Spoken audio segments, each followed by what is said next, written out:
Oui, Oui, bonjour. le micro. Bonjour Monsieur Depardieu. Vous parliez de Satyajit Ray. Je voudrais savoir comment vous en êtes venu à le produire et également comment vous êtes devenu le distributeur des films Cassavetes au début des années 80. Le distributeur, oui, la Cassavetes, parce que j'adorais ces films à Spence, et puis ça a été quand même un choc quand c'est sorti, c'était dans les années 68. Satyajit, c'est un voyage en Inde avec notre regretté Toscan Plantier. C'est vrai qu'il manque énormément je dirais, dans l'écran du cinéma. Et puis, on avait besoin, on a eu tellement de choses, c'est-à-dire, il n'y a qu'avec les amis qu'on s'engueule, finalement. Comme dirait Piala. C'est ce qu'on aime qu'on voudrait voir le mort. Ça aussi, ça m'a toujours étonné, mais bon, c'est vrai que la mort, au moins, on le garde pour soi. Mais ça, c'est bon risque. Et Satyajit, je pense que c'était avec Daniel Toscan-du-Plantier, on était en Inde voir pas forcément du cinéma, je crois que c'était un festival de Unifrance Film. Oui, c'est ça. Et j'étais donc là-bas pour représenter la France dans Unifrance Film, qui était une bonne, qui était formidable comme boîte, si on peut dire. Oui. Et puis, avec Daniel, on est allé trouver l'adresse de Satyajit, et on est allé là-bas. Et il y a eu une espèce de coup de foudre, comme j'ai souvent avec des gens importants, comme Fidel Castro, comme le pape. Il y a des coups de foudre. Et puis, on est devenus très amis. Et je ne sais pas d'où ça vient, je ne sais pas, c'est peut-être le regard, l'ouverture, quelque chose, mais j'étais impressionné par comment dire, son calme. Parce que Calcutta, on pense que c'est délabré, mais en réalité, c'est pas délabré. Chacun y trouve son. C'est comme une cabane qu'on fait quand on est gamin. Et ceux qui voient de l'extérieur, ils se disent, mais comment ils peuvent vivre là-dedans? Eh bien non, on y vit très bien. Même les favelas, les choses, il y a une organisation, on s'organise toujours, et puis c'est très bien.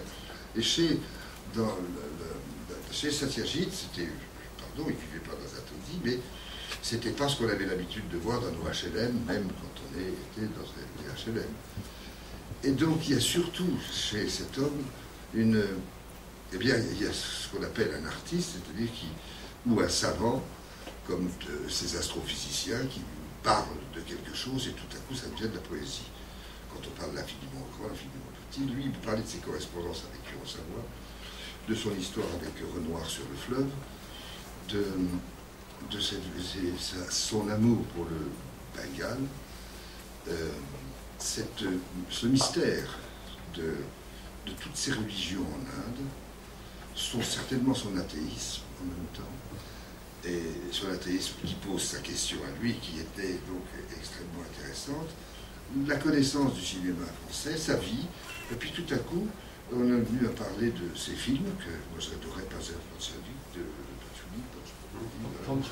Panchali, et puis la trilogie Kapoor, le Music Room, les salons. Et je dis, donc il avait ce film à faire, je dis, bah tiens, je dis à Toscan, je dis, voilà, on va le produire. Et c'était ça parce que ça coûtait rien. Je pense que c'est moi qui lui ai donné, parce que Daniel n'avait pas de pognon. Alors moi j'avais une pauvre petite maison de production où j'avais gagné des sous avec, en 81, quand on faisait, c'était des billets. Et puis le Weber qui m'avait fait gagner des sous pour produire. Et donc j'ai dit, voilà, je vais te donner, et je crois que je lui ai donné à l'époque 200 000 francs. Ces films coûtaient 200 000 francs. Et moi je lui offrais un cachet comme ça. Et puis à la suite, quand j'ai vu les choses, je dis, on est venu et on voulait faire une fondation Ray. Alors Toscan s'est occupé des paperasseries, parce que moi je ne sais pas comment ça marche. Et puis on a produit 3 films de Satyajit, qui étaient Gavachatrou, c'était L'ennemi du peuple d'Ibsen, on a fait de Blanche of the Trees qui tournait autour de Kingmere, et qui ne déshéritait pas, qui donnait l'héritage à son fou, qui tapait sur le tas. C'était vraiment incroyable.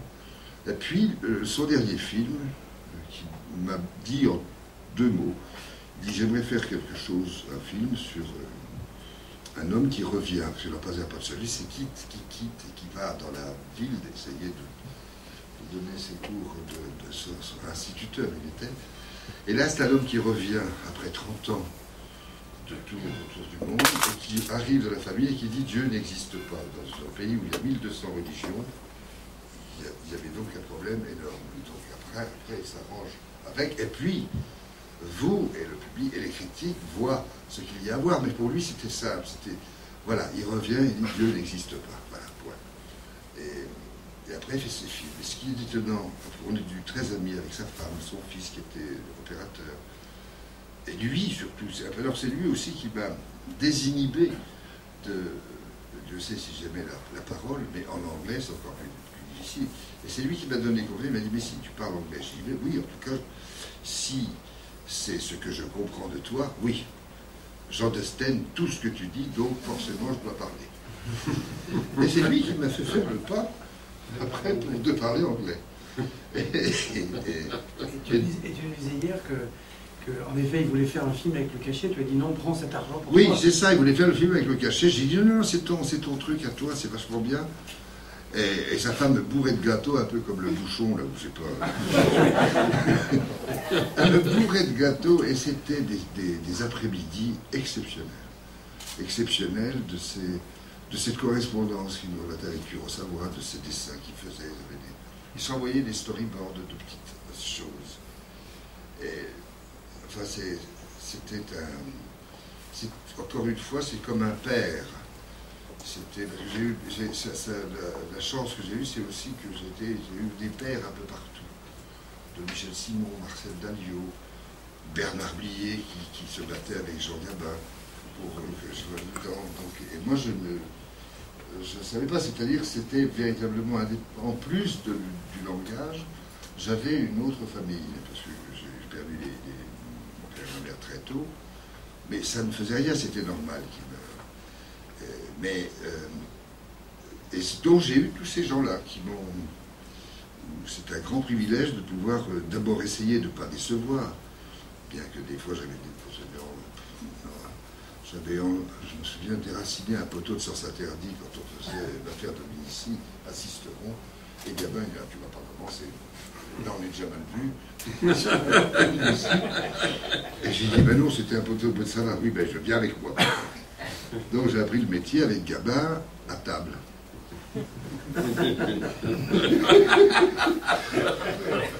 Et c'est vrai que c'est des... les tripes, il aimait les tripes. Il aimait tout, le gibier le matin, là, parce que ça mangeait ils mangeaient l'équipe à 11h, c'était de midi 7h30, oui. Mais nous ça commençait à 1h, avec tout, entrée, poisson, gibier, fromage, dessert.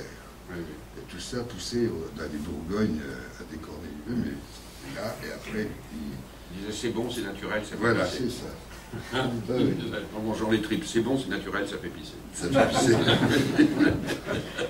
Donc voilà, c'était ça. Et donc c'est vrai que quand on voit après comme hier, on ne se rend pas compte de plus que les images, c'est surtout aussi comment on les a vécues, comment on est arrivé à des... Parce qu'il faut expliquer qu'hier, en effet, nous sommes allés dans un bouchon, et tout était préparé par Laurent Gérard, et on disait que c'est comme chez un restaurant gastronomique où vous mangez peu, mais énormément de plats. Là, on a mangé d'énormément de plats, c'était une sorte de visite guidée. On n'avait pas besoin de guider beaucoup Gérard, d'ailleurs. Oui. Et on n'a pas mangé peu, c'était ça la différence. On n'avait pas peu à chaque fois. Je goûte tout, mais beaucoup. Comme dans le cinéma, d'ailleurs.